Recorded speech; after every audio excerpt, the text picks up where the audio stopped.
Hello everybody. Today no video about Subaru cars, but a small video on the family coffee machine. Recently my wife was complaining about steaming coming out of it and very small amount of coffee coming down in the cup. So I decided to open the machine. It was not a difficult job, that's first, except for one small detail I will tell you about later. But after dismantling, I quickly came to the following conclusions. And why was the capsule not operating like it should do?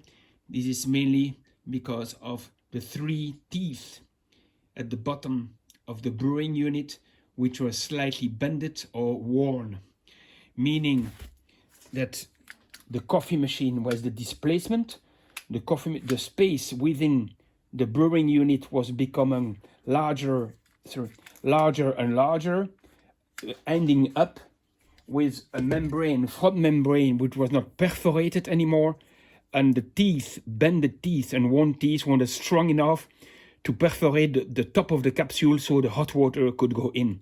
So the hot water could go in, it was going on the side of the capsule, and then of course ending up on the table of the kitchen.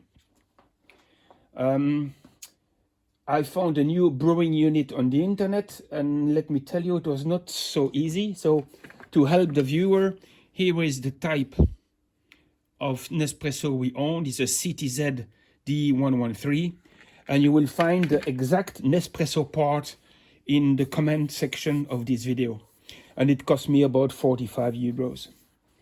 Nothing special to mention about the machine itself, except, oh yeah, maybe, except you can see here exactly when it has been manufactured. So as always, we have to be very careful for the quality of the plastic and also for the lugs.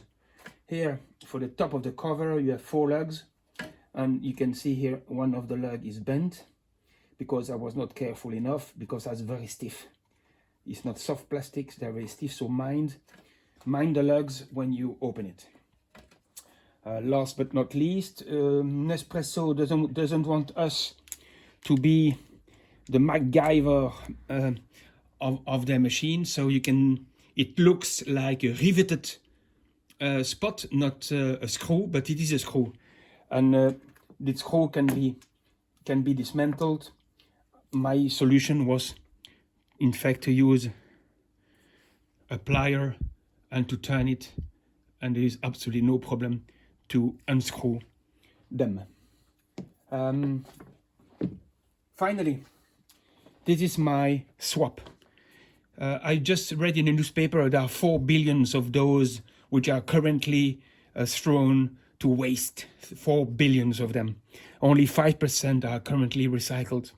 So my move has to be to go to stainless steel. You can see that the holes are of course already there for the hot water to get in. And it's not so, the total height is lower, so the teeth can hold the capsule like it should be, and it makes that the lifetime of the teeth should be much better, since they are only holding the capsule and not perforating anything.